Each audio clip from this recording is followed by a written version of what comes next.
기본적으로 나오는 거 현미경부터 나와야겠죠. 현미경으로 볼 수 있잖아. 그치? 자, 그래서 현미경을 우리가 종류를 좀 나눠서 이야기를 해줄 거예요. 첫 번째로 우리 학교 실험실에서 현미경 한 번씩은 본 적 있죠. 학교 실험실에서 쓰는 현미경이 요 광학 현미경이야. 오케이? 자, 그 다음에 광학 현미경 말고 우리 통합과학 하면서 들어본 적 있을 거예요. 더 작은 거 볼 수 있는 거 전자 현미경 있어요. 자, 그럼 광학 현미경이랑 전자 현미경의 차이는 뭘까? 광학 현미경은 광원으로 가시광선을 사용해요. 광원으로 가시광선 쓰고 있고요. 전자 현미경은 전자선이라는 걸 쓸 거야. 자, 저 전자선이라는 건 가시광선보다 파장이 짧아요. 파장이 짧으면 뭐가 좋냐? 자, 해상력이 광학 현미경에 비해서 전자 현미경이 훨씬 높아져. 이 해상력이라고 하는 건 옆에도 나와 있긴 한데 가까이에 있는 두 점을 구별할 수 있는 능력이라고 되어 있어. 무슨 뜻이냐면 광학 현미경은요 0.2 마이크로미터 거리에 있는 두 점까지는 두 개로 보여. 근데 0.01 마이크로미터는 한 점으로 보일 거예요. 두 개 찍혀 있어도. 그런데 전자현미경 같은 경우엔 0.01 마이크로미터의 두 점도 구분이 된다라고 보면 되는 거예요. 오케이? 그래서 가시광선보다 전자선 파장이 짧아지면서 해상력도 훨씬 높아졌어요. 그쵸? 그리고 배율도, 최대 배율도 광학현미경에 비해서 전자현미경이 훨씬 높아요. 광학현미경은 1000배, 2000배 정도 되고요. 전자현미경은 수백만 배, 수십만 배 정도 될 거예요. 오케이? 자, 광학현미경이랑 전자현미경의 차이 먼저 보시면 돼요. 광원으로 가시광선을 쓰는지 아니면 전자선이라는 거 쓰는지 차이 있어. 됐죠? 자, 그 다음으로 이 광학현미경, 전자현미경 중에 전자현미경을 또 두 가지로 구분할 수 있어요. 투과 전자현미경이랑 주사 전자현미경 있어요. 투과 전자현미경이고 약자로 TEM 써요. 주사 전자현미경이고 약자로 SEM 써요. TEMSEM이라고 부르기도 해요. 자, 일단 투과라는 건 말 그대로 투과한다는 거야. 얘가 투과 전자현미경으로 본 상이고 이게 주사 전자현미경으로 본 상이거든요. 투과에서 내부가 보여요. 그치? 내부 소기관이 보이고 있어. 맞아? 이게 투과 전자현미경이고요. 그래서 TEM 하는 이유가 트랜스미션 투과 T를 쓰겠다 이거야. 자, 그 다음에 주사 전자현미경은 저 주사라는 단어 자체가 우리가 안 익숙한데 밑에 용어 보시면 달리다 주자에다 조사하다 사자 쓴대요. 화면을 여러 개의 점으로 세분한 뒤 각 점을 전기 신호로 변환하고 그 신호를 다시 조합하여 화면을 재구성하는 것이다 라고 나와 있는데 읽어도 무슨 말인지 모르겠어요. 내가 저 주사라는 단어를 국어사전에 찾아보니까 같은 말 스캐닝 나와요. 스캔 뜬다는 거야. 스캔 떠서 얘는 내부가 아니라 외부 표면이 보여요. 무슨 얘기인지 알겠어요? 그래서 주사 전자현미경 보시면 스캐닝 SEM이라고 부른다. 오케이? 됐을까요? 자, 그래서 광학현미경, 투과전자현미경, 주사전자현미경 이렇게 세 가지가 있는데 얘네 관찰 결과 광학현미경, TEM, SEM까지 있어요. 자, 누가 제일 그 중에서 흐리게 보여? 좀 떨어지게 보여? 광학현미경이 제일 흐리게 보이죠? 왜? 광원으로 가시광선 쓰고 해상력이 낮아. 최대 배율도 1000배 정도밖에 안 되고요. 그쵸? 자, 이게 광학현미경이고 얘네가 전자현미경이고 얘가 투과전자현미경, 얘가 주사전자현미경이에요. 이미지 주고 뭘로 관찰했는지 물어봤을 때 찾을 수 있어야 돼요. 자, 그럼 광학현미경 이렇게 해상력 낮은데 우리가 저걸 왜 쓰냐? 광학현미경에는 장점이 있어요. 살아있는 세포를 관찰할 수 있어. 살아있는 게 관찰이 가능해요. 그렇다는 건 뭐야? 전자현미경 살아있는 거 관찰을 못해? 못한다는 거야. 전자현미경은요 치료 준비 과정에서 세포가 죽어요. 그래서 이거 다 죽은 거야. 이건 산 거 찍은 거 맞아. 얘네는 죽은 거야. 오케이? 자, 그래서 살아있는 거 관찰하려면 광학현미경 써야 되더라. 그 다음에 광학현미경에 장점이 하나 더 있어요. 우리 학교 실험실에서 실험할 때는 아니면 실험 과정 같은 거 읽어보면 염색약 몇 번 쓴 적 있죠? 염색할 수 있어요. 시료의 색깔 구분이 가능해. 그래서 염색해서 실험이 가능해. 그렇다는 건 전자현미경은 색깔 구분이 된다는 거야, 안 된다는 거야? 안 돼요. 상을 흑백으로 얻을 수 있어요. 자, 그런데 여기 나와 있는 상 컬러풀하죠? 알록달록해요. 그럼 이건 뭐냐? 처리한 거예요. 컴퓨터 작업한 거야. 우리가 구분하기 쉽게 하려고 색깔 입혀준 거고 실제로 없는 상은 흑백이에요. 오케이? 헷갈리시면 안 돼요. 됐을까요? 자, 그 다음에 특징에 전자현미경 마지막 특징 보면 광학현미경과 달리 화면을 통해서만 관찰이 가능하다 되어 있는데, 자, 위에 관찰 원리 및 상관찰 경로 보시면 엄청 중요하진 않아요. 그냥 이렇구나 보면 돼. 광학현미경은 렌즈에서 빛이 굴절돼요. 그러면서 확대돼서 보이는 거예요. 이 원리 이해할 수 있죠? 자, 그 다음에 전자현미경은요. 전자는 던져요. 전자선을 던질 거란 말이야. 투과 전자현미경은 투과해요. 투과하고 요 스크린에 그 상을 우리가 정보를 얻을 거야. 그럼 컴퓨터로 재구성해서 상을 얻는 거야. 자, 그 다음에 주사 전자현미경은요. 던져요. 던지면 튕겨져 나와요. 튕겨져 나오는 거 읽어서 상을 재구성하고요. 그래서 우리가 사진으로만 얻을 수 있다라는 거야. 이해할 수 있을까요? 투과 전자현미경은요. 전자선 던지면요. 전자선 투과할 거고요. 주사 전자현미경은요. 전자선 여기서 튕겨 나갈 거예요. 옆에 주사 전자현미경의 원리 좀 더 자세하게 쓰여져 있는데 2차 전자가 방출된다 되어 있어. 튕겨 나간다. 반사될 거거든. 그 원리를 이용한 게 주사 전자현미경이다.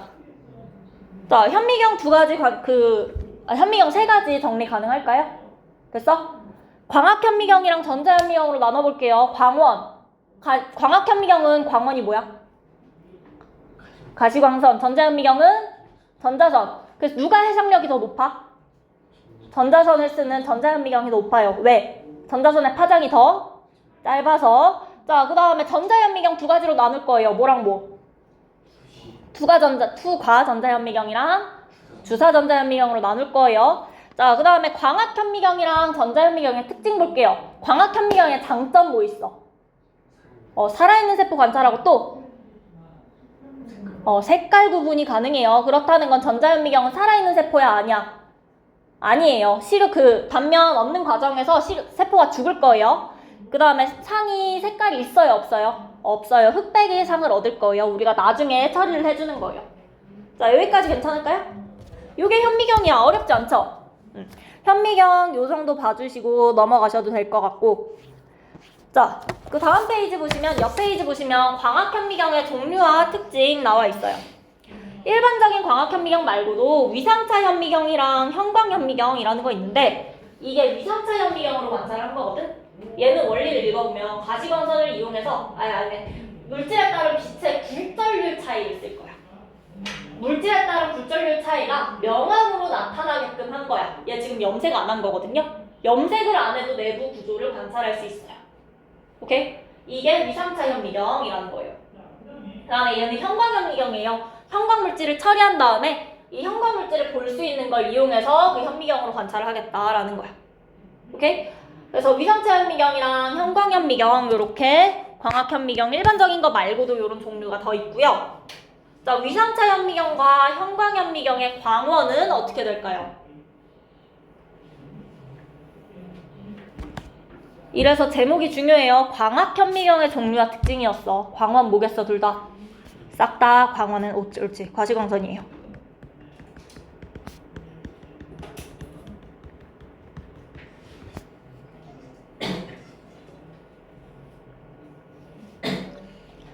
자, 여기까지 괜찮을까요?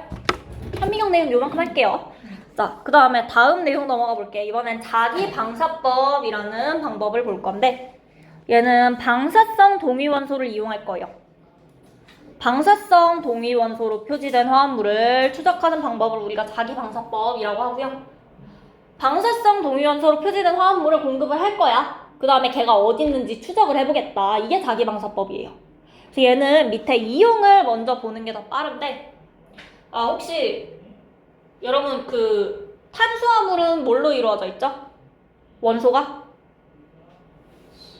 CHO. 그 다음에 지질은? CHO. 단백질은? CHO 외에는 생명과학까지고 그 다음에 하나 더. S. 황까지 있다 그랬어. 황은 아미노산 종류에 따라 달라져요. 그 다음에 핵산. CHOMP. 외워주실 거예요. 이거 하면서 필요해서 그래.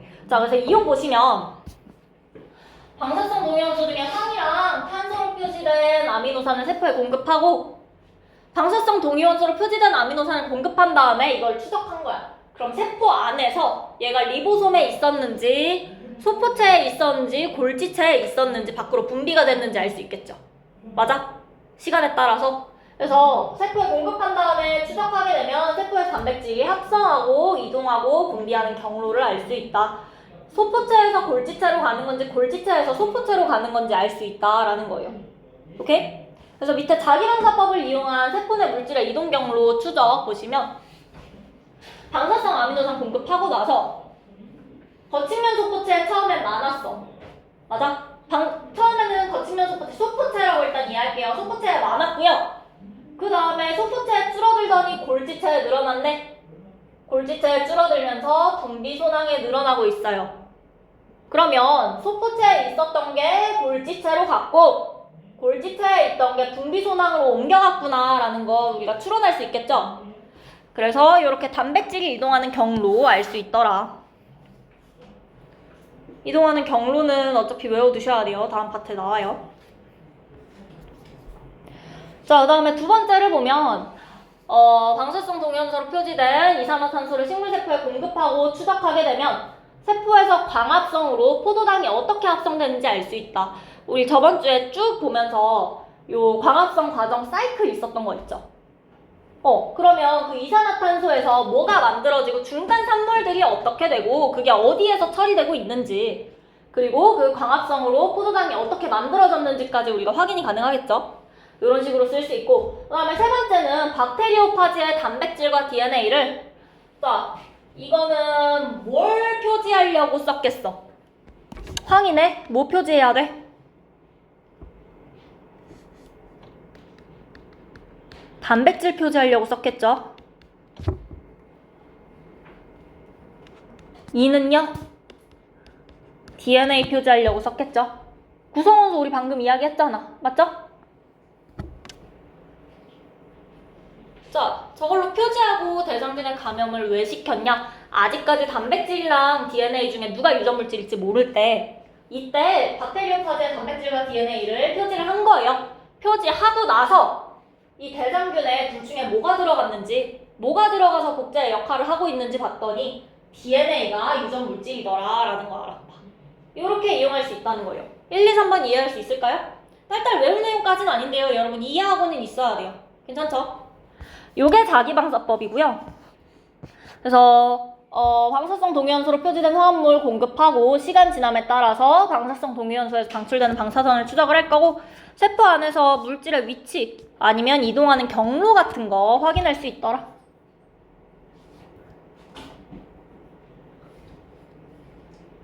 됐죠? 자, 그래서 이용도 보시면 단백질의 합성과 분비 경로, 광합성과 세포 물질 대사 경로, 세포 분열 및 유전 연구 등에 이용된다. 그럴 것 같다 생각하시면 돼요.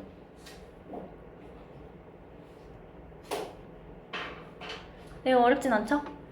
괜찮으면 또 넘어가 볼게요. 다음 페이지. 자, 다음으로 세포 분해법 나와 있어요. 세포를 나눠서 뭔가를 얻을 거야. 뭘 얻을 거냐? 세포 소기관을 얻을 거예요. 자, 세포 분해법이라고 하면 세포를 부순 다음에 원심 분리기로 세포 소기관을 분리해내는 방법이에요. 그래서 일단 세포를 부술 거야. 부숴서 얻은 세포 파쇄액이 있을 거예요. 그걸 원심 분리 여러분 뭔지 아시나요? 넣고 돌리는 거. 원심 분리기 이용해서 속도와 시간을 다르게 해서 회전을 시킬 거야. 속도와 시간을 다르게 한다고 했어. 자, 천천히 했을 때랑 빠르게 했을 때 언제 무거운 게 분리되고 언제 가벼운 게 분리될까?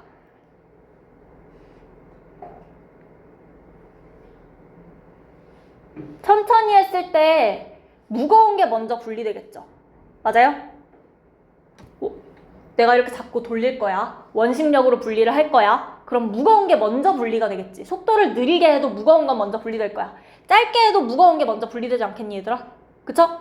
그 다음에 내가 막 빠르게 하니까 그제서야 그 더 가벼운 애들도 밑으로 가라앉게 되겠죠. 맞아요? 자, 그래서 크기와 밀도에 따라서 단계적으로 분리될 거야.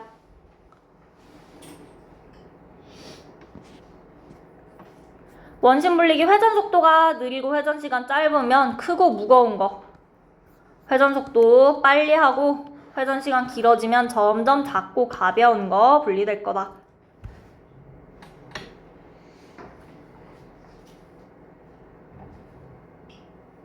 오케이? 그래서 속도와 시간을 점점 속도 빠르게 하고 점점 시간 길게 하면서 뒤쪽으로 점점 우리가 가벼운 걸 분리해낸 거거든요.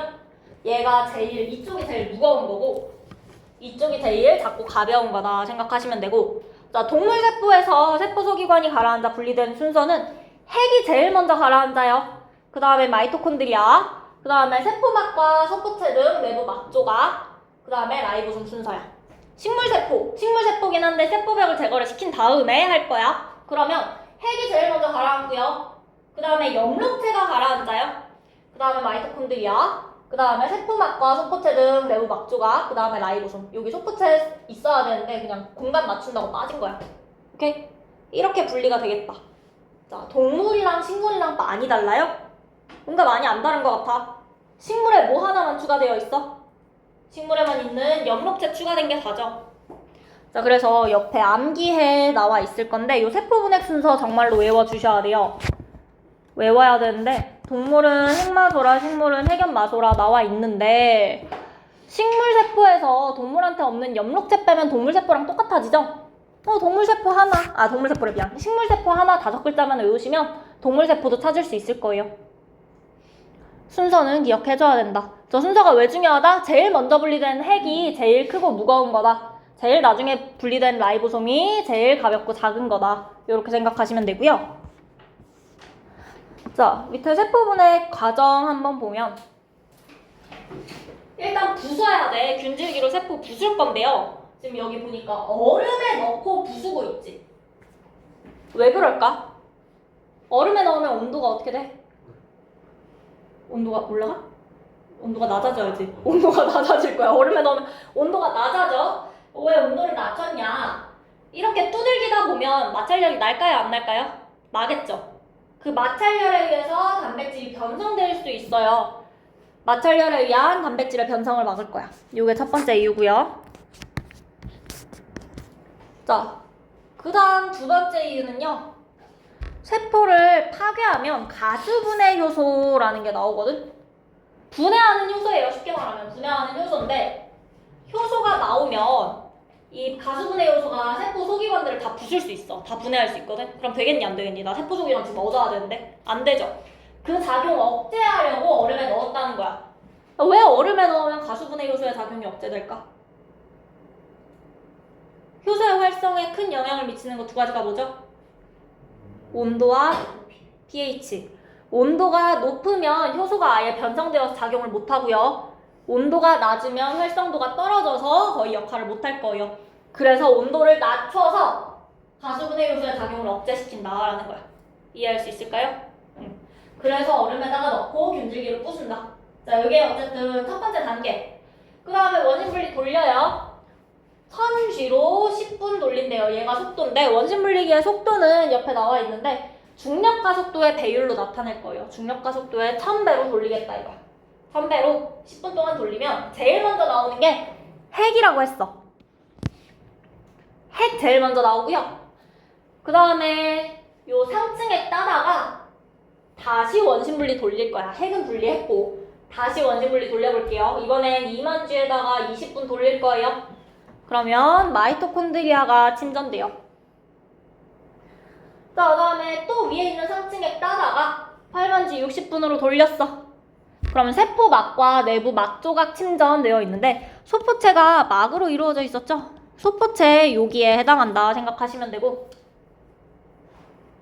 그 다음에 또 상층핵만 따다가 15만에 3시간 돌렸대요. 라이보솜이 침전되더라. 점점 회전 속도 빨라지고 있고 시간도 길어지고 있죠. 속도와 시간을 다르게 해서 점점 속도도 빨라지고 시간도 길어지게 되면 작고 가벼운 세포 소기관이 분리될 거다. 여기까지 이해할 수 있을까요? 괜찮아? 자, 이게 세포 분해법이고 세포 분해 결과 보시면 외웠죠? 동물 세포는 핵, 마이토콘드리아, 그 다음에 소포체, 그 다음에 라이보솜 이렇게 나올 거고 식물세포는 핵, 엽록체, 마이토콘드리아, 세포체, 라이보솜이다. 그래서 요 엽록체 하나 빼면 똑같으니까 식물세포를 외운 다음에 동물세포는 엽록체 없으니까 엽록체를 빼면 된다라는 거예요. 자, 여기까지 괜찮아요?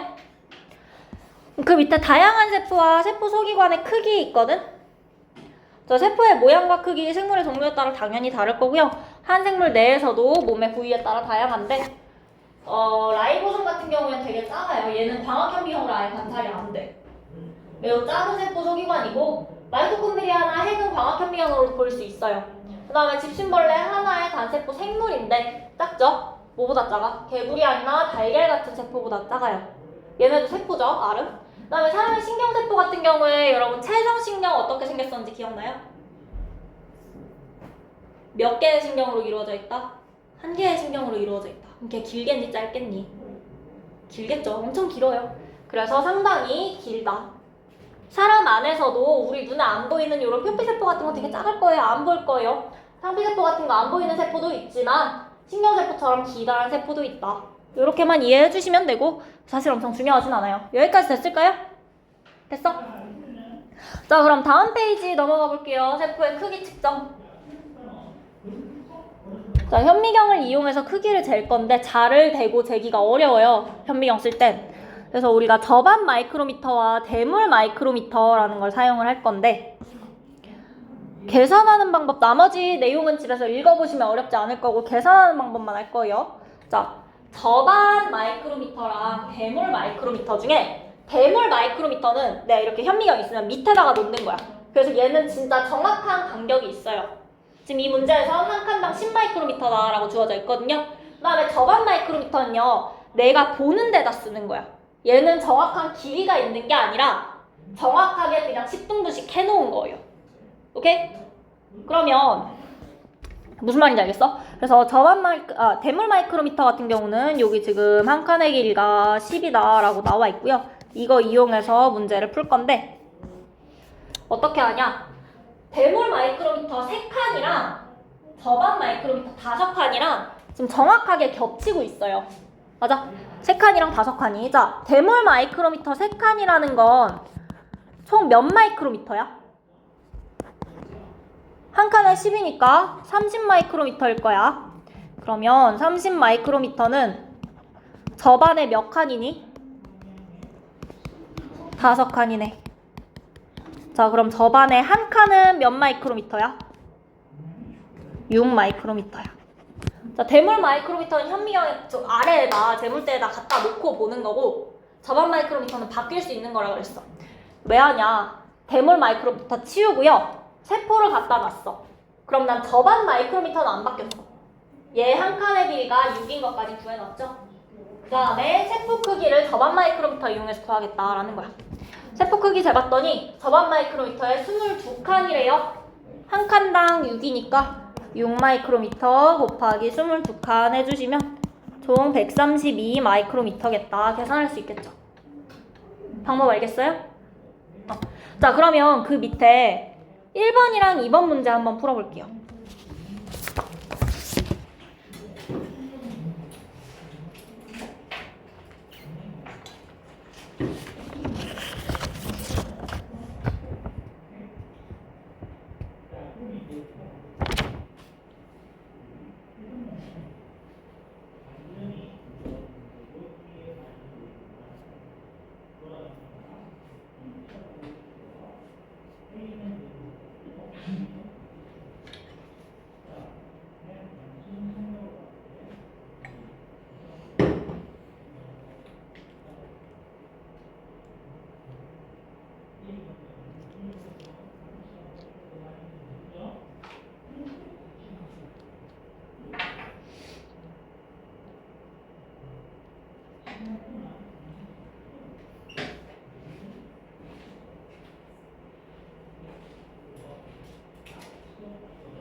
저반 마이크로미터랑 대물 마이크로미터 겹치는 부분을 그릴 거야.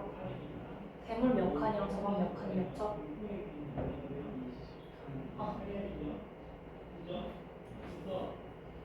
20칸이랑 40칸이네. 대물 20칸이면 길이가 얼마야?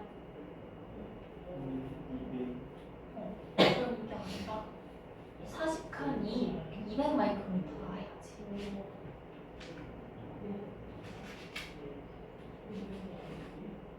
그럼 한 칸 얼마야?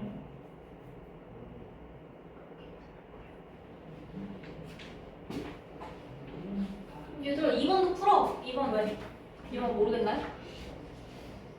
되게 상식적으로 할 수 있는데 2배 늘어났대. 어이 2배 늘어났대. 2배가 더 확대시킬 거야, 그치? 200배에서 400배가 됐어요. 그러면 지금 200배일 때 20칸짜리였거든? 400배일 땐 몇 칸 차지할 것 같니? 너네 이 정도 수학은 다 할 수 있어. 몇 칸 차지할 것 같아, 상식적으로? 40칸 차지하겠지. 세포 길이 바뀌어, 안 바뀌어?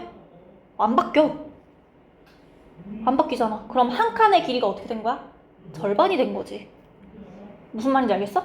되게 어려운 거 아니에요. 되게 상식적으로 풀면 돼요. 2배 되면 눈금 한 칸의 길이는 2.5 마이크로미터 될 거고요. 세포의 크기는 변화 없겠죠. 요거 기억, 니은, 디귿은 혹시 풀 수 있을까요?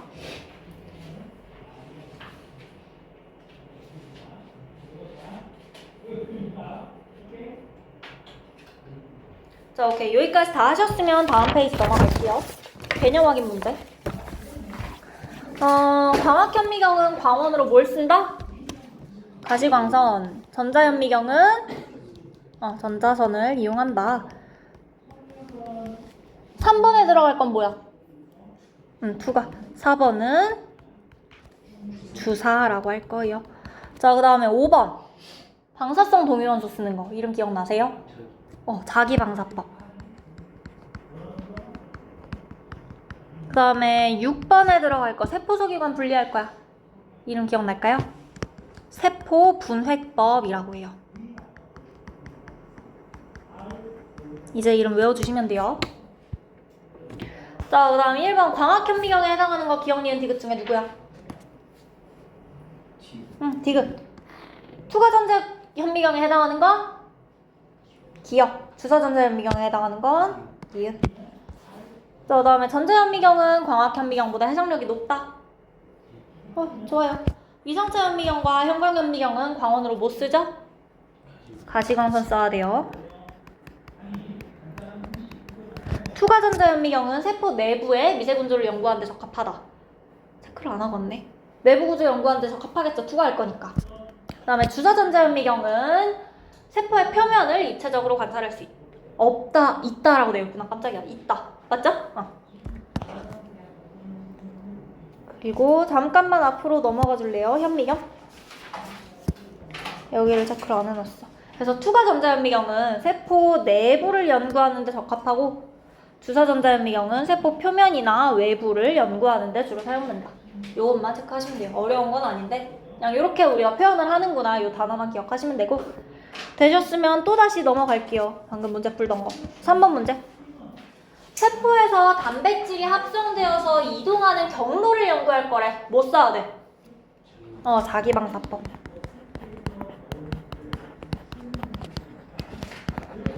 자, 그 다음에 4번. 방사성 동위원소로 표시된 화합물이 방출하는 방사선을 추적하는 방법이 자기방사법이다. 맞죠? 맞는 말이고, 세포소기관을 종류별로 분리해서 세포소기관의 기능을 연구하는 데 사용한다. 이거 누구야? 세포분해법. 자, 그 다음에 3번 맞나요?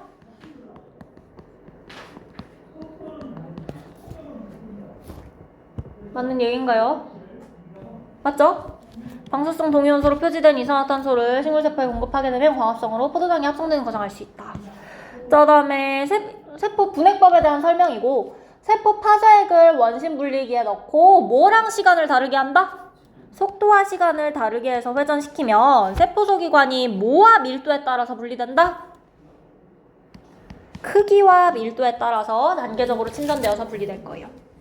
자, 원심 분리기의 회전 속도가 느리고 회전 시간이 짧으면 어떤 세포 소기관? 크고 무거운. 회전 속도가 빨라지고 시간이 길어지면 작고 가벼운 거 분리되겠죠. 그 다음에 6번에 기억에 들어갈 거 누구야? 엽록체. 그 다음에 니은에 들어갈 거 제일 마지막인 라이보솜까지 해주시면 돼요. 자, 여기까지 괜찮을까요? 됐어? 그러면 우리 일단 여기까지 하고 10분 쉬었다가 세포 소기관 들어갈게요. 볼게요. 세포 소기관 구조와 기능 되어 있고 우리가 어느 정도는 배웠었어, 그쵸? 간단하게는 배운 적이 있는데 사실 그때도 간단하다는 생각은 안 들었겠지만 지금은 더 복잡해질 거예요. 좀 더 많아질 거고 우리 알고 있는 거 핵은 알고 있어요, 그쵸? 그 다음에 뭐 라이보솜 알고 있고 미토콘드리아 알고 있고 골지체는 알고 있을 거예요. 근데 소포체는 알고 있는데 이제 소포체를 두 개로 나눌 거야. 거친면 소포체, 매표면 소포체로 나눌 거예요. 여기 써있는 건 거친면 소포체는 조면 소포체라고 쓰여있는 데도 있어요. 같은 말이고 활면 소포체 같은 말이다. 자, 그 다음에 중심체 우리 들어본 적 있거든? 중심체 언제 들었어? 들은 지 얼마 안 됐을 건데. 생명과학 3번은 이전에서 중심체에서 방수사가 뻗어나온다라고 배웠을 거예요. 그 중심체가 저거고요. 그 다음에 라이소솜 하면 리소솜, 라이소솜인데 동물세포에 주로 존재하고요. 요거에 대해서 뒤에서 기능 배울 거. 그 다음에 세포 골격이라는 거 있어요. 미세소관, 중간섬유, 미세섬유에 대해서 이야기해줄 거고. 그 다음에 저건 동물세포였고 식물세포에서는 다 비슷비슷한데 이제 세포벽 추가해서 배울 거예요. 세포벽도 좀 더 자세하게 이야기를 해줄 거야. 자, 세포의 구조 내부는 핵과 세포질로 구분되고요. 세포막으로 둘러싸여 있어요. 세포막은 당연히 있어야 되는 거야. 오케이? 자, 그래서 먼저 단백질의 합성, 가공, 운반에 관여하는 세포 소기관을 먼저 볼게요. 핵, 라이보솜, 소포체, 골지체 있대. 자, 그 중에서 핵 먼저 나오네. 핵이 뭐야? 핵 안에 뭐 있어요? 인이 먼저 나오진 않는데 보통 핵 안에 뭐 있어? DNA 있어요. DNA랑 이인이라는 거 있어. 그리고 쟤는 핵막으로 둘러싸여 있어요. 막으로 둘러싸인 세포 소기관이야. 자, 근데 막으로 둘러싸여 있는데 얘는 독특하게도 이중막 구조예요. 이중막 구조라는 건 외막이랑 내막, 바깥이랑 안쪽에 막이 두 개 있다라는 거야. 두 겹으로 되어 있다. 이중막 구조고요. 자, 그 다음에 여기 핵에 보면 구멍 막 뚫려 있죠. 우리가 이걸 핵공이라고 불러요. 자, 핵공이라고 하면 핵과 세포질 사이에 물질 이동 통로야. 핵과 세포질 사이에 물질 이동 통로가 되는 핵공이라는 구멍이 뚫려 있어요. 그래서 지금 요 진한 보라색으로 그려져 있는 거. 위에 있었던 그림에서도 뭐가 다 진한 보라색으로 점점점 박혀 있죠. 핵공을 표현한 거야. 물질의 이동 통로고요. 자, 그 다음에 DNA는 히스톤 단백질과 결합해서 염색질을 이룬다. DNA랑 히스톤 단백질 결합되어 있는 건 알고 있죠? DNA랑 히스톤 단백질이 결합되어 있는데 우리가 이거를 중학교 3학년 땐 염색사라고 이야기를 하고 그 다음에 생명과학에서는 염색체라고 이야기하던 애 이번에 염색질이라고 해요. 다 비슷비슷한 용어라서 비슷비슷하다 생각하시면 돼요. 그러니까 염색질을 이루고 있어요, 이 안에서. 자, 그 다음에 이인이라는 건 그 가끔 세포 분열이나 유전 쪽에서 배울 때 핵 안에 까만 거 뭐 하나 표시되어 있는 경우 있어. 그리고 분열기에 핵막과 인이 사라진다라고 배웠었죠. 그 인이거든요. 그래서 이는 단백질과 RNA가 많이 모여 있고요. 따로 막이 있는 게 아니에요. 여기에서 rRNA가 합성이 될 거야. rRNA는요. 리보소멀 RNA예요. 라이보솜 RNA. 라이보솜 단백질이랑 같이 라이보솜 단위체를 구성하고 있다. 이 안에 라이보솜 RNA도 있고 단백질도 있고 걔네가 합쳐져서 라이보솜이 되더라. 자, 요게 핵이야. 됐어요? 자, 그 다음에 기능은 세포의 구조와 기능 결정하고 세포의 생명활동 조절한다. 요 정도는 우리 할 수 있겠죠? 그 중에서 세포의 구조와 기능을 결정하는 실험이 옆에 있는 삭간말의 재생 실험인데 이 실험은 뭐냐면 삭간말이라는 단세포 생물이 있는데 헛불이 자루, 갓으로 이루어져 있어요. 여기 밑에 헛불이, 그 다음에 중간에 자루, 그 다음에 위에 갓이 있거든? 그래서 이 실험에선 뭘 했냐면 일단 핵은 헛불이에 있고 이 실험에서 한 건 잘라. 이렇게 자른 다음에 자루를 서로 바꿔 붙여요. M형 헛뿌리에다가 C형 자루 붙인 거야. 색깔 다르죠? C형 헛뿌리에다가 M형 자루 붙인 거야. 그러면 지금 서로 다른 게 붙었어. 이때 C형이 자랄 거냐, 자루랑 똑같은 C형이 자랄 거냐, 헛뿌리랑 똑같은 M형의 갓이 자랄 거냐, 이게 궁금했던 거야. 자랐던 거 보니까 헛뿌리랑 같은 게 자라더라. 헛뿌리에 뭐 있다고? 핵 있다고. 그래서 핵이 생물의 형질을 결정한다. 요거를 알 수 있다.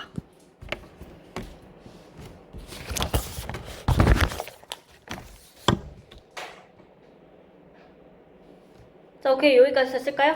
요게 핵에 대한 이야기고요. 그 다음으로 라이보솜 갈게요. 핵 먼저 했고 그 다음에 라이보솜.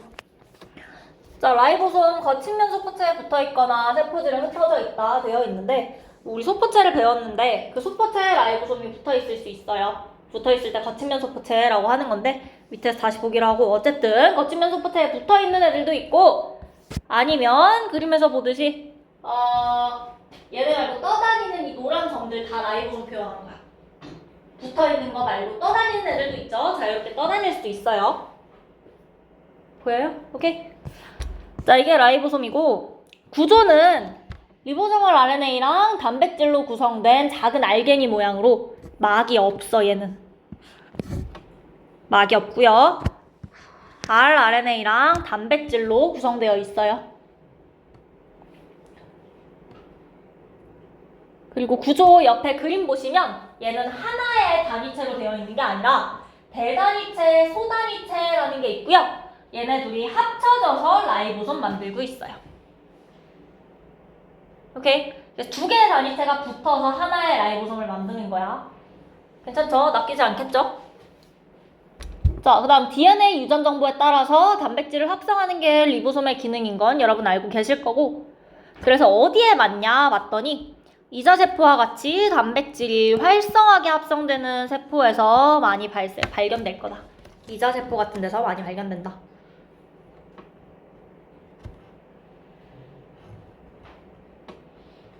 됐어요?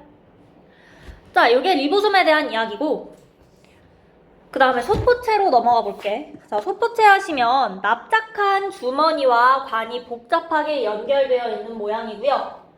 이거 다 막이죠? 막 있어요. 근데 얘는 단일막 구조야.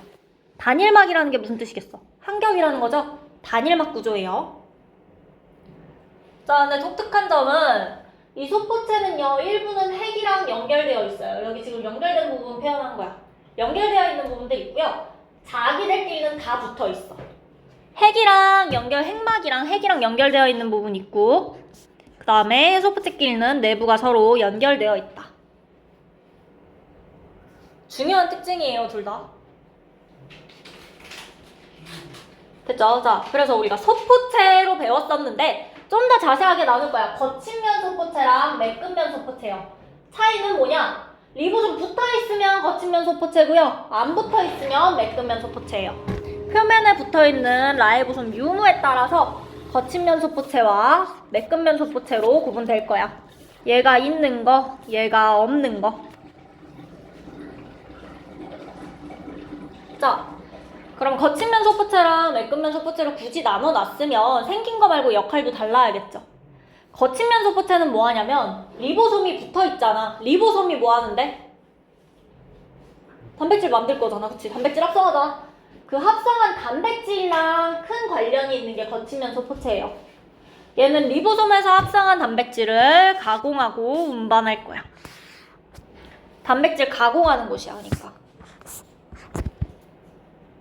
얘는 어디에 발달해 있냐? 분비작용이 활발한 이자세포 같은 곳에 발달해 있더라. 형질세포에도 많이 발달해 있을 거고요. 자, 그 다음에 매끈면 소포체는요. 리보솜 안 붙어 있어요. 그래서 이제 단백질 말고 다른 얘기 할 거예요. 인지질과 스테로이드 합성. 지질 합성에 관여하고 있어요. 인지질과 스테로이드 합성. 그 다음에 해독할 때도 중요하고요. 칼슘 이온 저장의 역할도 해요. 저중에서 칼슘 이온 저장은 우리가 아마 여기에서 따로 배우진 않을 거고, 독성 물질 해독해야 되니까 간세포에 많아요. 발달해 있는 곳 간세포 해독작용한다고. 그 다음에 스테로이드 합성한다며. 스테로이드에서 만들어진 호르몬들이 있었죠. 부신거줄 세포, 부신거줄 호르몬 나온 부신거줄 세포 같은 데에도 발달해 있을 것이다. 여기까지 됐을까요? 자, 그럼 여기까지 배우고 나서 리보솜이 거친 면소포체에 붙어있는 경우도 있고 그냥 떠다니는 경우도 있다고 했어. 그럼 리보솜의 그 둘의 차이는 없을까? 차이는 없을까? 엄청 큰 차이가 있는 건 아니에요. 사실 그 리보솜 자체는 같은 건데 리보솜에서 만들어진 단백질들이 어떤 역할을 하게 되느냐가 좀 달라. 보시면 거친 면소포체에 붙어있는 건 가공 과정 거쳐서 운반되고 그리고 분비되기도 하고요. 세포 내 다른 곳으로 이동할 수도 있어요. 그런데 세포질에 흩어져 있는 데에서 합성된 단백질은 그냥 세포 안에서 쓰는 경우가 많아. 무슨 얘기인지 알겠어? 소포체에 붙어있으면 가공 과정 거치고 운반되고 그 다음에 분비되거나 세포 내 다른 곳으로 가는데 세포질에 흩어져 있는 데서 만들어진 건 세포 안에서 바로바로 쓰는데 주로 역할을 하더라. 됐을까요? 자, 이렇게 해결해 주시면 되고 그 다음에 골지체 넘어가 볼게요.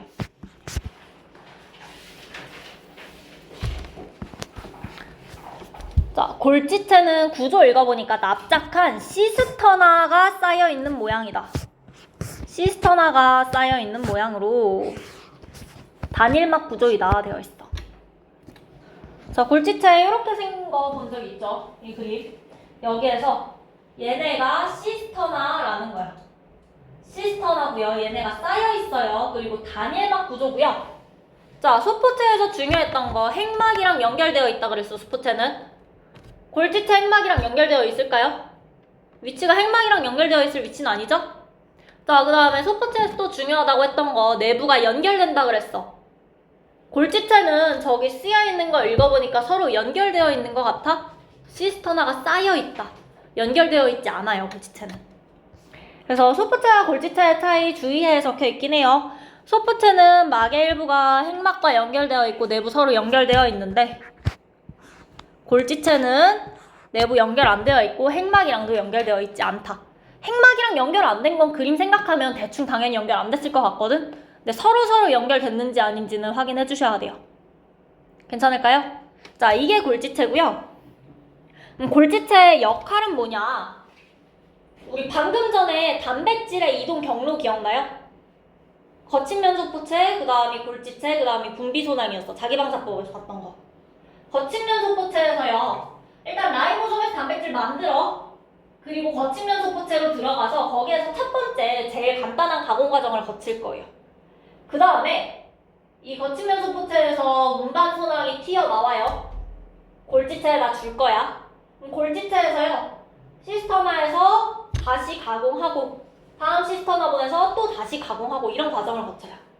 거치고 해서 단백질의 가공 과정이 끝나면 골지체에서 운반소낭 보내서요. 바깥으로 분비할 수도 있고 아니면 세포 안쪽에 필요한 곳으로 갈 수도 있어요.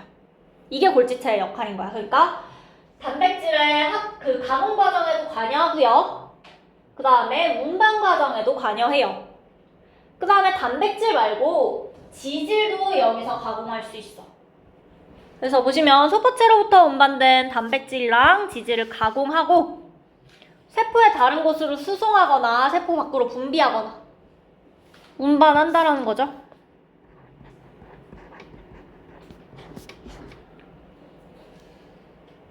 자, 그래서 얘는 어디에 발달해 있냐? 소화샘 세포나 내분비샘 세포처럼 분비작용이 활발한 세포에 발달해 있더라. 이게 골지체다.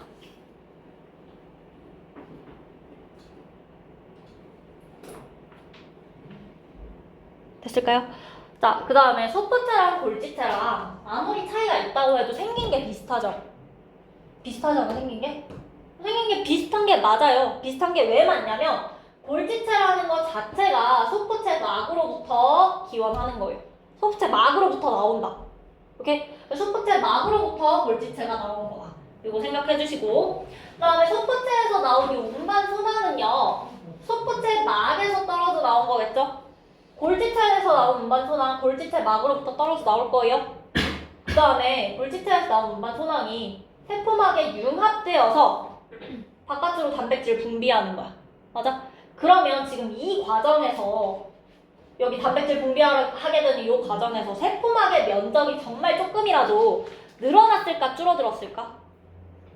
늘어났겠지. 골지체 막이었던 게 세포막에 가서 합쳐졌잖아. 조금이라도 늘어날 거예요. 여기까지 이해 가능하실까요? 됐어?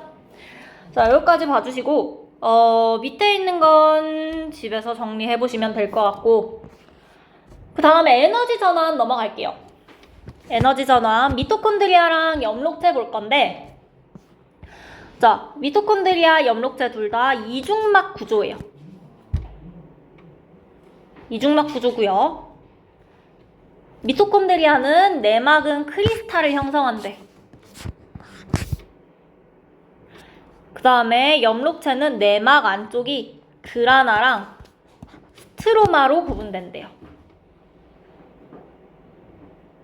자, 일단 새로운 이름들이 나왔어요. 미토콘드리아랑 엽록체 그림은 본 적 있죠? 한 번씩은. 자, 외막이 있고요. 안쪽에 쭈글쭈글한 내막이 있는 거야. 그리고 이 쭈글쭈글한 구조를 우리가 크리스타라고 불러요. 이게 미토콘드리아야. 그 다음에 옆에 엽록체 보시면 외막이 있고요. 내막이 있고요. 내막 안쪽이 그라나랑 스트로마로 나뉘는 거야. 이 그라나라는 건 동전 모양이 쌓여있는 모양인데, 동전 하나하나를 우리가 타이라코이드, 틸라코이드라고 해요. 틸라코이드라고 써있으면 같은 거예요. 이 위에도 써있는데 틸라코이드, 타이라코이드 같은 거예요. 이 틸라코이드가 여러 개 쌓여서 그라나를 만들 거야. 이 그라나를 제외한 내막 안쪽 공간을 우리가 스트로마라고 부르는 거고요. 괜찮을까요? 그죠? 자, 미토콘드리아, 엽록체 둘 다 이중막 구조고, 미토콘드리아 외막 있고요. 내막은 쭈글쭈글한 구조 이루고 있는데 그 구조를 우리가 크리스타라고 한다. 엽록체는 외막, 내막 있고 내막 안쪽 공간이 그라나랑 스트로마로 나뉘는데, 그라나는 동전 모양의 틸라코이드가 겹겹이 쌓여있는 걸 의미하고요. 스트로마는 그라나 말고 나머지 부분을 의미를 한다. 오케이? 자, 요 이름들 꼭 기억해 주셔야 되고, 그래서 크리스타는 내막 안쪽으로 접혀 들어가 형성된 요 주름진 구조 의미하고요. 내막에 ATP 합성에 필요한 단백질이 있대. 물질 대사에 필요한 단백질들이 내막에 붙어 있다는 거야, 막단백질들이. 그리고 내막으로 둘러싸인 요 가운데 요 공간들은 우리 바탕질이라고 불러요. 미토콘드리아에선. 그래서 이 바탕질은 내막으로 둘러싸인 안쪽 공간이고, 자체 DNA랑 리보솜이 있어. 자기 DNA 가지고요. 자기 리보솜이 있어서요. 쟤는 자기 스스로 증식할 수 있어요. 중요한 특징이겠죠? 그리고 당연히 세포업에 관여하는 효소 있을 거고요. 이게 바탕질에 있더라. 자, 그 다음에 그라나 보시면 타이라코이드가 쌓여서 층을 이룬 구조인데, 이 타이라코이드 막에 광합성에 관여하는 색소랑 단백질이 있대.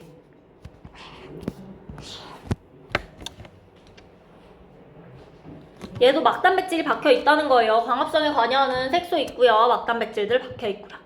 자, 그 다음에 스트로마는 그라나를 제외한 내막 안쪽 공간인데, 자체 DNA랑 리보솜 얘도 있어요. 스스로 복제하고 증식하고 가능하다. 그리고 포도당 합성에 관여하는 효소 있더라. 자, 구조 괜찮을까요? 구조 외울 수 있을까요? 기능은 뭐 여러분 다 알고 있으니까. 그럼 옆에 미토콘드리아와 엽록체의 공통점과 차이점인데, 차이점은 안 틀려요. 공통점 보시면 이중막 구조고요. 자체 DNA랑 리보솜 있고요. 에너지 전환이 일어난다. 물질 대사 활발하게 일어나고 있죠. 이 세 가지 공통점 꼭 기억해 주셔야 되고, 자, 그 다음에 크리스타 안쪽으로 접혀서 쭈글쭈글한 화재, 우리 이런 쭈글쭈글한 구조 본 적 있는데 표면적이랑 관련해서 소장 내부 융털 같은 것들 기억나요? 그 융털은 표면적을 넓혀서 소화 흡수하는 걸 더 효율적으로 할 수 있다라고 우리가 배웠을 거야. 맞아? 크리스탈 구조도 똑같아요. 접혀 들어가면서 표면적 넓혀요. 그래서 ATP 합성에 관여하는 단백질들 더 많으니까 에너지를 더 효율적으로 생산할 수 있다. 이 크리스탈 구조도 표면적 넓히는 구조인 거고, 이로 인해서 우리가 에너지를 효율적으로 생산할 수 있다. 표면적은 생명에서 효율성이랑 관련이 있다. 이렇게 연결해 주시면 될 것 같고, 자, 여기까지 보셨으면 그 다음에 분포 볼게요. 미토콘드리아는 대부분의 진핵세포에 있어요. 진핵세포가 뭐야? 원핵세포는 뭐야? 막으로 둘러싸인 세포 소기관이 없는 걸 원핵세포, 있는 걸 진핵세포라고 해요. 미토콘드리아 지금 심지어 막이 두 겹이지? 막으로 둘러싸인 세포 소기관이죠? 진핵세포에 있을 거예요. 원핵세포에 없어. 자, 그 다음에 간세포나 근육세포처럼 에너지 많이 사용하는 세포에 많더라. 자, 그 다음에 엽록체는 식물세포랑 광합성을 하는 원생생물의 세포에 있고요. 동물세포에는 없어요. 알고 있죠? 자, 그럼 여러분 남세균의 엽록체 있을까요? 없을까요? 있을까? 없을까? 자, 엽록체 막으로 둘러싸여 있어요? 아니에요? 막으로 둘러싸여 있네요. 남세균은 원핵생물이에요. 엽록체 있겠어요? 없겠어요? 없어요. 남세균은 엽록체 없어. 오케이? 얘도 진핵생물에 있는 거야. 그래서 식물세포랑 광합성하는 원생생물, 진핵생물 이야기하고 있는 거예요. 오케이?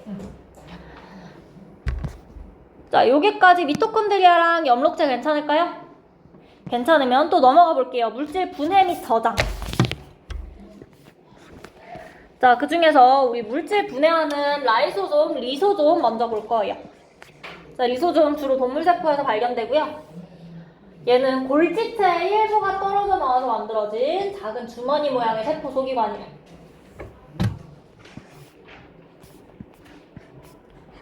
골지체가 떨어져 나와서 만들어진 거예요. 소포체 막으로부터 기원한 골지체가 있고, 골지체 막이 떨어져 나와서 만들어진 리소솜이 있네, 라이소솜이 있네. 자, 그리고 얘는 단일막 구조야.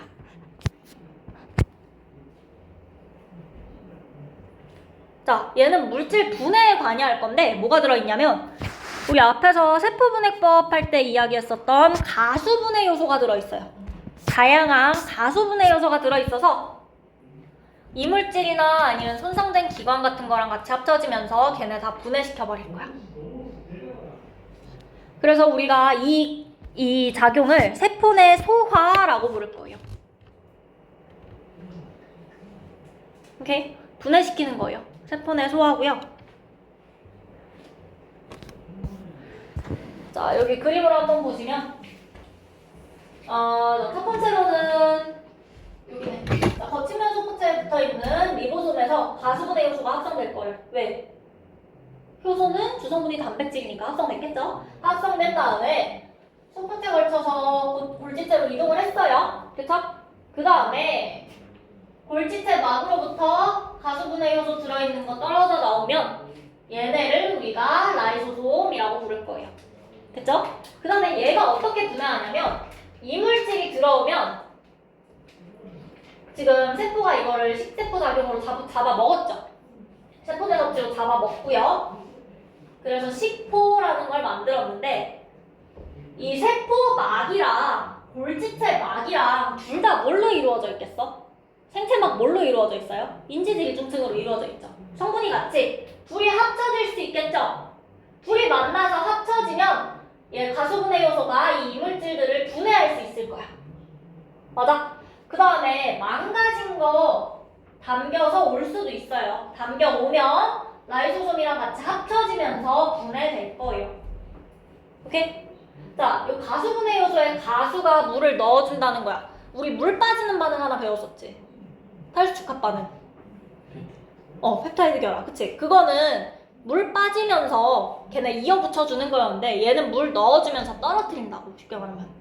그래서 분해되면 단백질이 아미노산이 됐네? 그 아미노산 내가 다시 못 쓸까?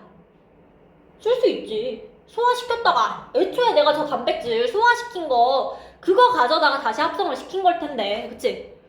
그러면 라이소솜으로 분해된 거 내가 재활용할 수 있겠다.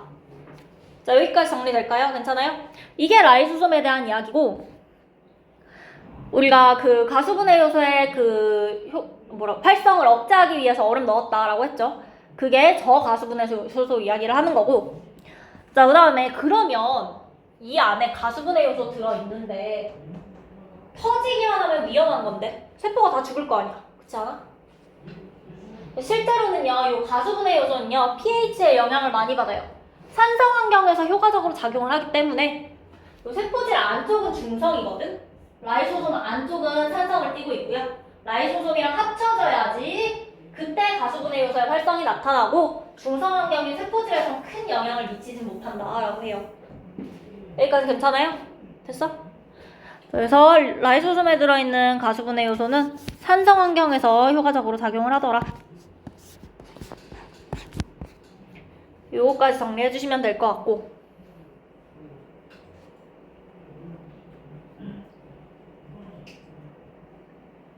자, 여기까지 되셨으면 그 다음에 액포 갈게요. 자, 액포 보면 막으로 둘러싸인 주머니 모양의 세포 소기관으로 단일막 구조이다 되어 있어요. 일단 단일막 구조고요. 막으로 둘러싸인 주머니 모양의 세포 소기관인데 리소솜에 뭐라고 써 있었어? 골지체 일부가 떨어져 나와 만들어진 작은 주머니 모양의 세포 소기관이었죠? 액포도 뭐라고? 막으로 둘러싸인 주머니 모양의 세포 소기관이거든. 실제로요, 리소솜도 액포에 해당을 해요. 리소솜도 액포에 해당을 하고 골지체도 액포에 해당을 해요. 그래서 여러분이 통합과학에서 배운 액포는 액포 앞에 두 글자가 더 붙었을 텐데 중심액포라는 이야기 듣지 않았어요? 안 들었어? 식물세포에서 있는 액포를 우리가 중심액포라고 불러요. 없었을 리가 없어. O2에 있었을 거거든. 자, 그래서 이 액포라고 하면 식물세포에서 말하는 우리가 많이 봤던 액포는 주로 중심액포라고 구분해서 부를 거고요. 식물세포에서 보면 식물세포의 형태 유지에 관여하고 있고 물을 흡수할 거예요. 물을 흡수해서 수분량이랑 삼투압 조절하고요. 그 다음에 이 안에 영양소도 저장할 수 있고 노폐물 같은 것도 저장 가능해요. 색소도 저장할 수 있고 독성물질도 저장할 수 있고 이게 액포의 기능이고, 자, 어린 세포고 성숙한 세포야. 어린 세포에 액포 몇 개였니 지금? 3개 있었지? 성숙해지면서 액포 커다란 거 하나로 합쳐졌죠? 맞아요? 이거예요. 그래서 액포 같은 경우에는 성숙하면서 하나로 합쳐져요. 하나의 커다란 액포로 발달을 할 거야. 성숙한 식물세포에서는 여러 개가 합쳐져서 하나의 큰 액포로 발달을 하게 돼요. 그리고 이 액포가 성숙한 식물세포의 대부분을 차지하고 있고요.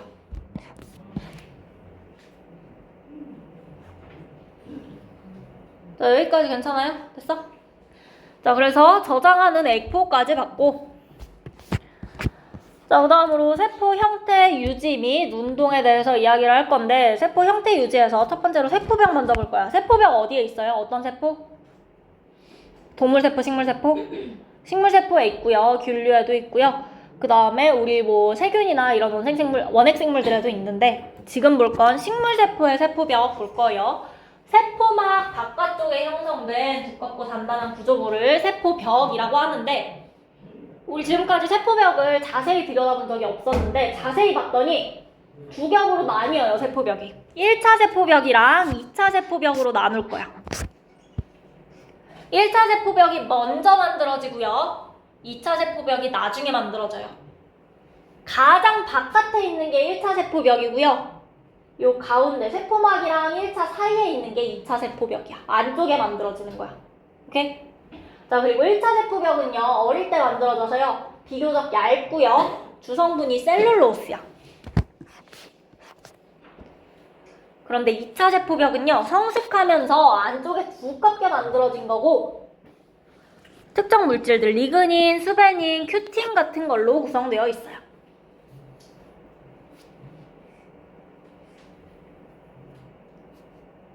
오케이? 자, 그래서 기능은 뭐냐? 세포 형태 유지해야지, 그쵸?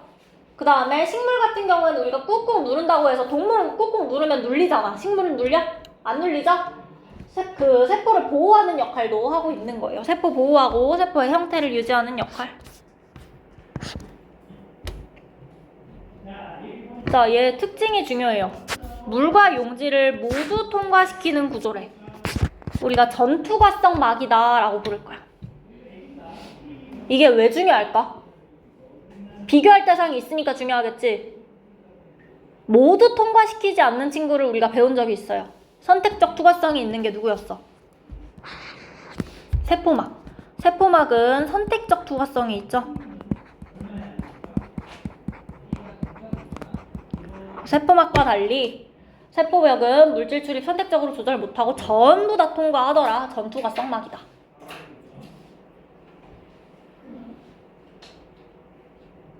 자, 여기까지 괜찮을까요? 됐어? 그러면 넘어가 볼게요. 이번엔 세포 골격 이야기를 할 거야. 자, 세포 골격은요, 단백질로 구성된 섬유예요. 단백질로 구성된 섬유고 얘네가 그물처럼 얽혀있는 구조로 세포질 내에 퍼져 있고요. 단백질로 구성된 섬유이고 기능은 세포 형태 유지에 당연히 역할해요. 골격이란 이름처럼. 그 다음에 세포 조기관 고정시키는 데 관여하고요. 이동시키는 데 관여할 거예요. 그러니까 세포 조기관 움직이는데. 자, 종류는 미세소관, 중간섬유, 미세섬유 있고요. 제일 두꺼운 거 미세소관이야. 지름이 가장 큰 게 미세소관이에요. 그래서 이 미세소관은 세포소기관, 소낭, 염색체의 이동에 관여하고 있고요. 중심체, 방추사, 선모, 편모 등을 구성하고 있어요. 이름처럼 미세소관이에요. 튜뷸이거든요. 아예 관 모양이야. 자, 그 다음에 중간섬유 하면 단백질 여러 가지 두껍게 꼬여있고 가장 질기고 안정된 구조다 되어 있고 세포의 형태 유지하고요. 핵과 세포 소기관의 위치 고정에 관여를 하고 있대요. 자, 그 다음에 미세섬유는 단백질 두 가닥이 서로 꼬인 모양이며 단백질 섬유 중 가장 가늘고 유연하다. 세포막의 지탱과 변형에 관여하고요. 동물 세포의 세포질 분열 등에 관여한다. 뭐가 많이 쓰여 있는데 밑줄을 저기다가만 친 이유가 있겠죠. 어차피 저거 3개 정도만 나올 거예요. 하나하나 다 중요하진 않아요. 근데 3가지가 있다. 이름은 알고 있어야 되고 그 중에 제일 두꺼운 게 미세소관이고 제일 얇은 게 미세섬유도 알고 있어야 되고 그 중에 미세소관이 중심체, 방추사, 선모, 편모를 구성하고 있다는 알아야 되는 거예요. 오케이? 자, 그래서 이렇게 미세소관, 중간섬유, 미세섬유 있는데 중심체, 방추사, 선모, 편모 왜 중요하냐? 밑에도 나올 거거든. 자, 중심체 볼게. 중심체라고 하면요, 미세소관 다발로 이루어진 중심립 2개가 직각으로 배열되어 있다 되어 있어요. 그래서 우리 그 유전에 그림 보시면 방추사 형성될 때 이렇게 직각으로 뭐 2개 있고 거기에서부터 방추사 형성되는 그림이 그려져 있었을 거거든. 중심립 2개가 합쳐져서 중심체라고 할 거예요. 자, 그래서 기능은 세포 분열 시 염색체 이동에 관여한다. 세포 분열할 때 복제되고 둘로 나뉘어서 양쪽 극으로 간 다음에 양쪽 극에서 방추사 나오는 그림이 있어요. 생명과학 완자 안 버렸으면 유전책 다시 한번 꺼내보세요. 여기 중심체 그려져 있을 거야. 그래서 방추사 형성되어서 염색체 양쪽으로 끌어당긴다. 요게 역할이야. 자, 그러면 제가 어떻게 생겼냐. 이렇게 생겨 있는데 옆에 작은 글씨 한번 읽어보시면 중심립은 3개의 미세소관으로 이루어진 미세소관 다발 9세트가 둥글게 배열되고 중앙은 비어있는 구조래요. 자, 무슨 얘기냐? 이거 하나하나가 미세소관이야. 미세소관 3개 모여있는 다발이 총 몇 개 있어? 하나, 둘, 셋, 넷, 다섯, 여섯, 일곱, 여덟, 9개 있는 거 보여요? 9개 있고요. 가운데에 뭐 있어요? 없네요. 비어있죠? 그래서 우리가 요 구조를 9 플러스 0 구조라고 할 거야. 미세소관 다발 9세트 있고 중앙에 비어있어.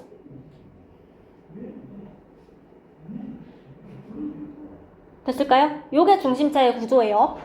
자, 그 다음에 선모와 편모 이야기가 나와 있는데 구조가 먼저 나와요. 한 쌍의 미세소관으로 이루어진 미세소관 다발 9세트가 둥글게 배열되어 있고 중앙에 미세소관 2개가 있다 되어 있는데 요 구조예요. 이번엔 미세소관 다발이 하나가 2개로 이루어져 있어. 한 쌍이야, 그치? 근데 이 미세소관 다발이 총 몇 개 있어요? 하나, 둘, 셋, 넷, 다섯, 여섯, 일곱, 여덟, 9개 있는 거 보여요? 9개 있고요. 가운데 다발 말고 미세소관이 2개 있어. 맞아. 그래서 우리가 요거는 9 플러스 2라고 불러. 저 문장 통째로 외우느니 9 플러스 0이랑 9 플러스 2로 외워놓는 게 빠르긴 할 거예요. 그래서 구조 보고 어떤 건지 찾을 수 있으면 되고. 자, 그 다음에 선모와 편모의 기능은요, 세포의 운동기관이야. 저 중에서 편모는 뭐냐? 정자의 꼬리가 편모예요.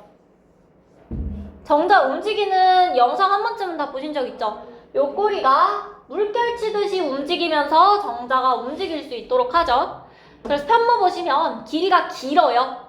그리고 보통 한두 개 정도 가지고 있어요. 수가 적게 가지고 있고요. 긴 꼬리로 파도 치듯이 움직인다. 그래서 유글레나나 정자의 편모 설명 나와 있고, 선모는 뭐냐? 길이가 더 짧아. 자, 선모와 편모의 길이 차이가 있고요. 선모는 숫자가 많아요. 편모는 숫자가 적어요. 선모는 어떻게 움직이냐? 우리 뭐 영화에서 뭐 바이킹 같은 거 보면 배 타고 노 젓는 거 생각해 볼게. 바이킹 배를 노를 젓는데 한 사람이 혼자 열심히 저어요? 아닐걸? 양쪽에서 여러 사람이 노 여러 개로 한 번에 젓죠. 그렇게 움직인다 생각하시면 돼요. 여러 개가 짧으니까 이 커다란 거 움직이려면 여러 개가 한꺼번에 움직여줘야 되는 거야. 그래서 여러 개가 한꺼번에 노 젓듯이 움직이는 건 선모. 혼자서도 충분히 힘을 낼 수 있어요. 기다렸거든요. 그래서 긴 꼬리로 파도 치듯이 움직이는 게 편모다. 자, 요거 2개 외울 수 있을까요? 괜찮아요? 여기까지. 자, 여기까지 외워주시고 이제 원핵세포랑 진핵세포로 나눠볼 거야. 나누기 전에 자, 인지질이야. 인지질 이중층이죠. 내가 지금 그리고 있는 이 막은 단일막일까 이중막일까? 단일막일까 이중막일까?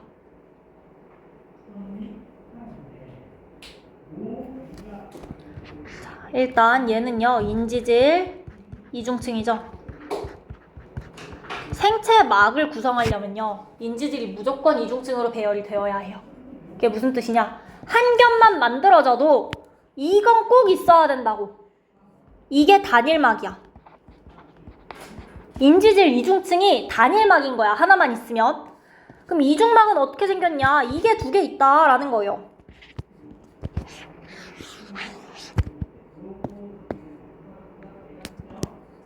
얘가 이렇게 2개 있는 거야. 단일막, 단일막, 이게 2개 합쳐져서 이게 이중막이야. 그래서 인지질 이중층은 이중막이 아니에요. 그냥 걔 하나로 한 겹의 막을 이루는 거야. 단일막을 이룰 거예요. 이중층과 이중막이 다르다. 요거 하나 기억해 주시고. 그럼 이중막 구조를 가지고 있는 세포 소기관들 혹시 기억나세요? 누구 있었을까? 핵, 또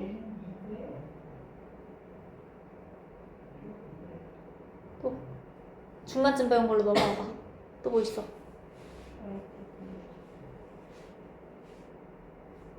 마이토콘드리아. 그리고 또 마지막으로 영록체까지 3개 배웠었어요. 맞아요.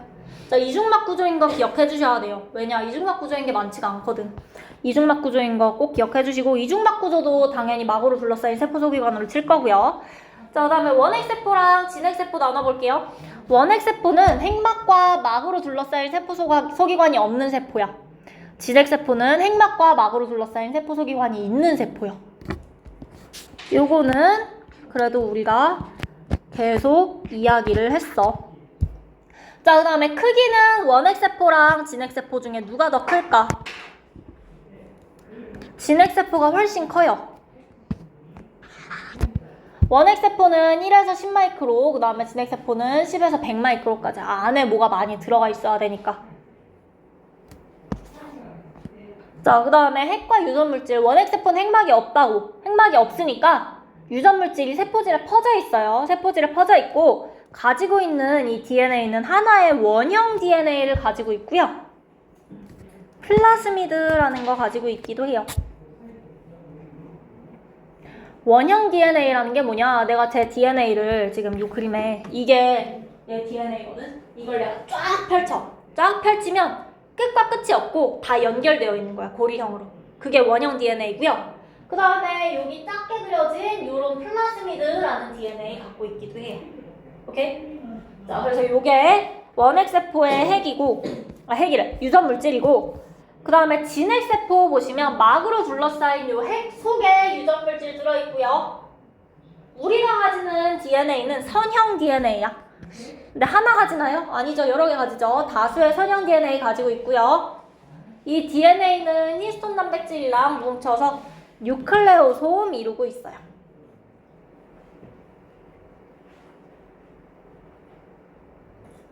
원핵생물 같은 경우, 원핵세포 같은 경우에는 뉴클레오솜 형성하지 않아요. 이렇게 히스톤 단백질이랑 같이 붙어있지 않아. 자, 그 다음에 세포소기관 막구조. 원핵세포는 막구조 있는 거 없어요. 그쵸? 진핵세포는 막으로 둘러싸인 세포소기관이 있어요. 우리가 막으로 둘러싸인 세포소기관을 막성 세포소기관이다 라고 이야기하기도 해요. 그리고 라이보솜은 다 있어요.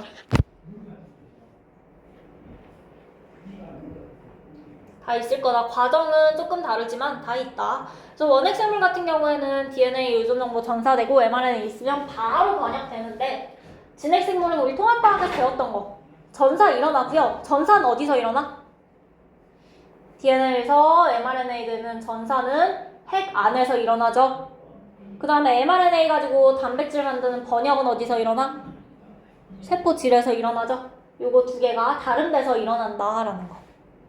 자, 그 다음에 원핵세포 같은 경우에는 세포벽이 있어요. 그리고 성분이 대부분 펩티도글리칸이라는 거 포함되어 있고요. 진핵세포 같은 경우에는요, 일부 세포에 있는데 식물에는 셀룰로스, 1차 세포벽이죠. 그 다음에 버섯이나 곰팡이 같은 균류에는 키틴, 이렇게 일부 세포에 있더라. 자, 그 다음에 원핵생물은 모두 단세포 생물이고, 예시는 세균, 남세균 같은 것들, 대장균, 남세균 같은 것들 있고, 진핵세포는 단세포 생물일 수도 있고요, 다세포 생물일 수도 있어요. 혐오 같은 경우에 진핵생물이지만 단세포 생물이거든요. 원생생물, 균류, 식물, 동물 같은 것들이 있더라. 자, 여기까지 정리됐을까요? 그 다음에 요 밑에 있는 2번은 집에서 보시면 되겠죠. 다 정리되어 있는 거니까 집에서 보고 정리 한번 해주시면 되고, 자, 가운데 막으로 둘러싸인 세포소기관을 그럼 진핵세포가 가진다는 건 진화되면서 가지게 된 거지. 얘 장점이 뭐냐라고 했을 때 세포 내부가 막으로 나뉘어 있어. 막으로 나뉘어 있으니까 공간적, 화학적으로 분리가 될 거예요. 그래서 물질대사 여러 개가 하나는 소포체에서 일어나고, 하나는 골지체에서 일어나고, 하나는 핵에서 일어나고, 다 따로따로 일어날 수 있는 거야. 오케이? 그래서 서로 공간적, 화학적으로 분리되어 있으니까 서로 다른 여러 가지 물질 대사가 동시에 진행될 수 있으니까 생명활동이 효율적으로 이루어질 것이다. 이렇게 정리해 주시면 되고,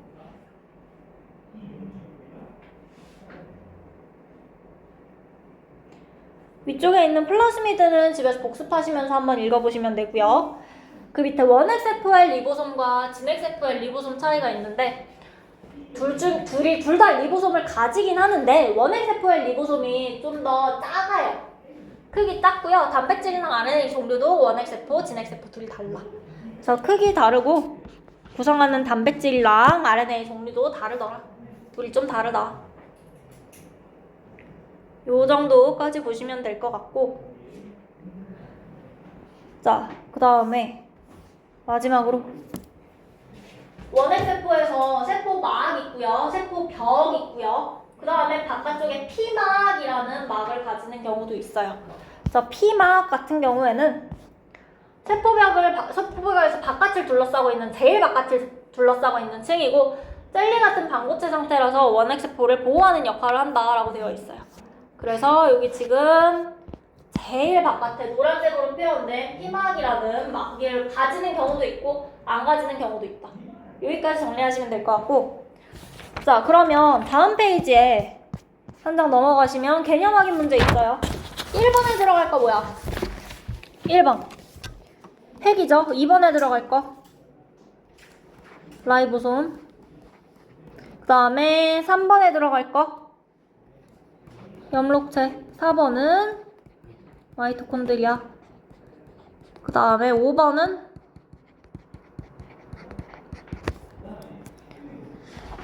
라이소솜. 6번은요? 액포. 7번은요? 세포 골격. 8번은요? 중심체적. 자, 그 다음에 9번에 들어갈 거. 이게 원핵세포에 대한 설명 맞을까요? 10번에 들어갈 거. 진핵세포에 대한 설명 맞을까요?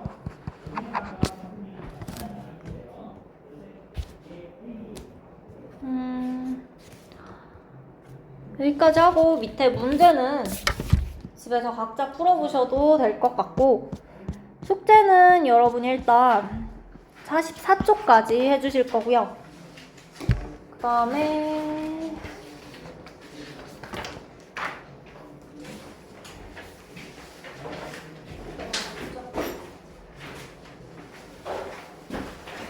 한 장짜리로 내가 다 채워놓은 건 그냥 예시예요. 그런 식으로 여러분 정리를 하시라는 거고, 그 뒤에 묶음으로 준 데다가 여러분이 직접 정리하실 거예요. 내 거랑 똑같이 할 필요 없고요. 베껴 쓸 필요 없고 너네가 완자 보고 직접 정리하면 돼요.